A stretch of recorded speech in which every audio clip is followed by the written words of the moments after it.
Vamos virar a página, falar agora do Guarani. Vem na tela.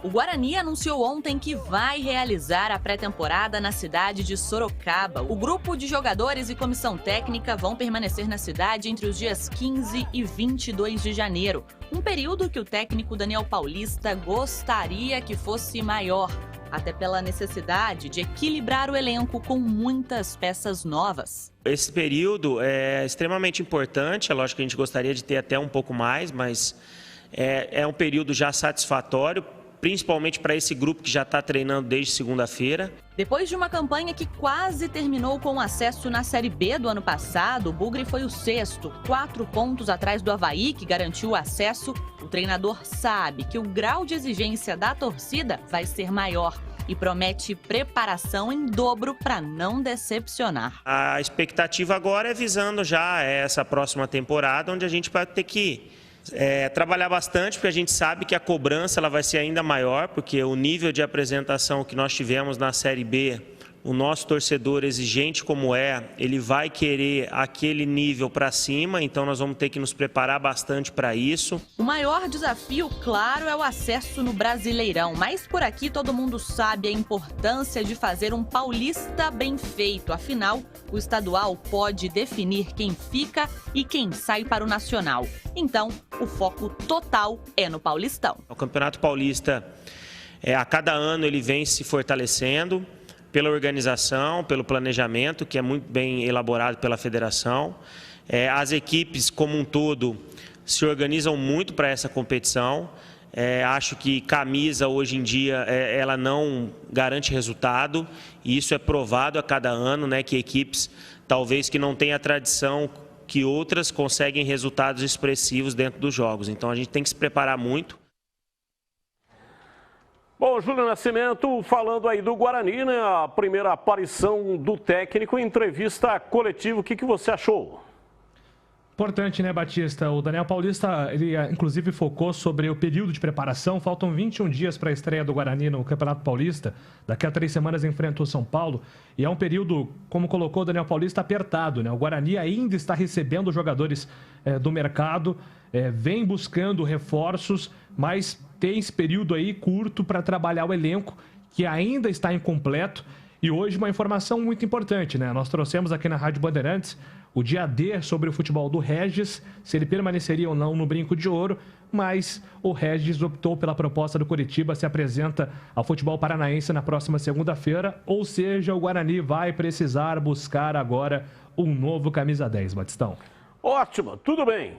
Eu penso da seguinte forma, é melhor assim, entendeu? Claro que é frustrante, né? Porque os torcedores bugrinos queriam vê-lo atuando aí essa temporada também, ele que fez um grande sucesso, temporada 2021.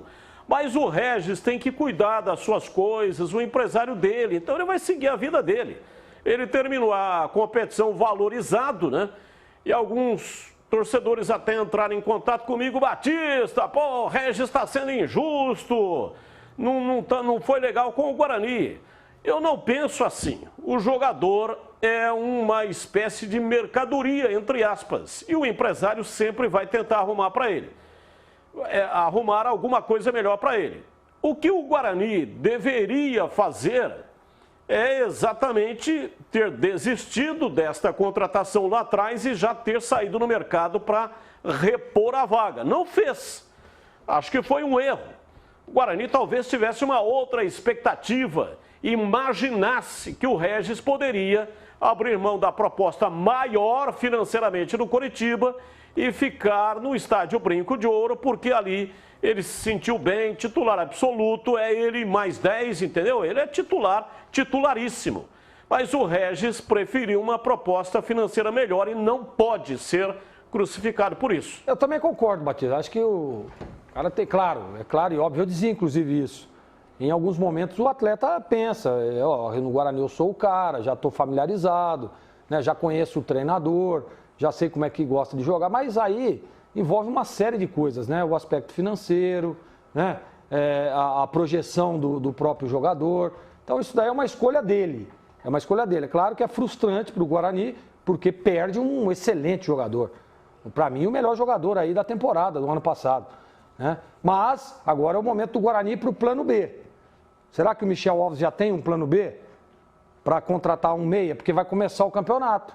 E o Júlio Nascimento estava dizendo aí, né? Aliás, o Daniel Paulista na entrevista disse que o tempo é muito curto. E eu concordo, é curto demais. O Guarani está recebendo algumas contratações, alguns reforços. O treinador, você precisa ajustar o aspecto físico, né? Você precisa ajustar o aspecto tático, o entrosamento dos jogadores. E é muito pouco tempo, 21 dias. Pô, na minha época treinava 3 períodos, né? Hoje e não tenho 10, mais, né? Hein? E não tenho 10 ainda. Né? Exatamente. E para um planejamento de um ano que vai ter aí que ganha mais uma competição que é a Copa do Brasil, você precisa ter um camisa 10, pô. Não dá para você ficar aí, mas aí tem o Persson. Não. O Guarani precisa ir ao mercado e trazer um meia com as mesmas características, do mesmo nível, se não melhor do que o do Regis. E é muito difícil, É difícil demais. É uma carência hoje no futebol brasileiro. Muita. Ó, você vê aí a Série B aí, 2 se destacaram, o próprio Regis e o Jean Carlos. A menos que a diretoria do Guarani, o próprio Michel Alves, já tenha algo engatilhado, né, Batista? E porque o Guarani não iria, né, Gleger? Não iria anunciar antes de ter uma definição em relação ao Regis. E o Guarani, o ano passado, tinha 2 bons jogadores, né? O Regis e o Andrigo. Mas, infelizmente, aparentemente, aí os 2 não vão ficar. E o Andrigo já tem time, ô Júlio? Não, o Andrigo ainda não, né? Ainda não, né? O Gleger citou aí a situação do Andrigo. É igualmente difícil a permanência dele, mas, de repente, o Guarani, com a saída definida do Regis, né, Batista, pode até aumentar aí a proposta pelo Andrigo para convencê-lo a continuar em Campinas. Ele tem a proposta de renovação do Guarani, uma proposta do Operário, uma proposta do Novo Horizontino e uma proposta do futebol sul-coreano. Então ele tem aí algumas possibilidades para essa temporada de 2022 e não definiu o futuro ainda não. Batistão, manda um abraço aí pro Alessandro Demétrio, popular Chapinha, fãzaço do Gleger, seu fã. Geração de 76 nos Pegas na base entre 15 e Guarani, sempre grandes jogos. Segundo ele, o Gleger às vezes andava falhando, mas na maioria dos casos não tinha falhando. O Chapinha é um grande amigo, grande parceiro. Nossa, Chapinha jogava que posição? Saía até faísca. Boa pergunta, Batista.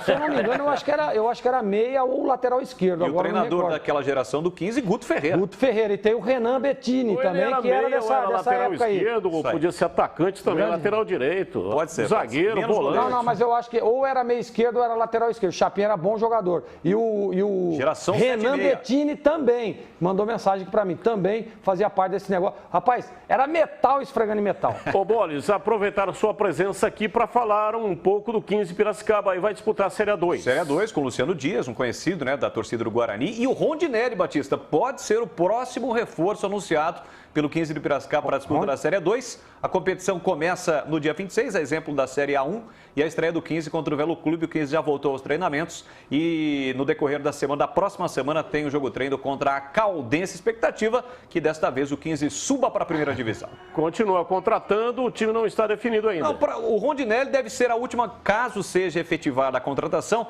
a última desse primeiro momento, né? Depois você tem uma situação que guarda pode contratar, guarda ali na situação, porque a Série A2 são 15 rodadas, né? Diferentemente da Série A1. São 15 rodadas, turno único, os 8 primeiros acabam se classificando. E há uma expectativa, todo ano o 15 fica batendo na trave, não consegue subir.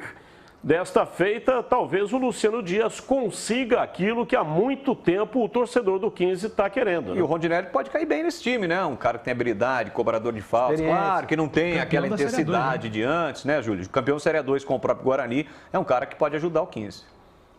Sua expectativa aí, Júlio? O Rondinelli foi um dos protagonistas do título do Guarani na Série A2 de 2018 e o Luciano Dias também tem acesso em Série A2 do currículo, né? Então são nomes que conhecem o campeonato, conhecem a dificuldade, conhecem o gabarito, a importância no cenário do 15 de Piracicaba. Então é uma grande expectativa também, né, Batistão? Numa Série A2 que promete ser tão acirrada quanto a do último ano, né? No passado tivemos altas emoções até os momentos finais e, ao que tudo indica, também nessa temporada a rivalidade estará acirrada até os momentos finais. O Batista, rapidamente, pode entrar uma grana no cofre do 15, porque o atacante Erisson, que foi destaque do Brasil de Pelotas, né, na reta final, jogou inclusive contra a Ponte e contra o Guarani, ele pode ser negociado com o Botafogo. O 15 tem 50% de um empresário e o 15 não vai fazer mais um novo empréstimo. Há um interesse do Botafogo do Rio para a disputa da Série A do Campeonato Brasileiro e das demais competições, e o 15 quer vender pelo menos 40% dos direitos econômicos do jogador, que daria cerca de R$1.300.000. Boa.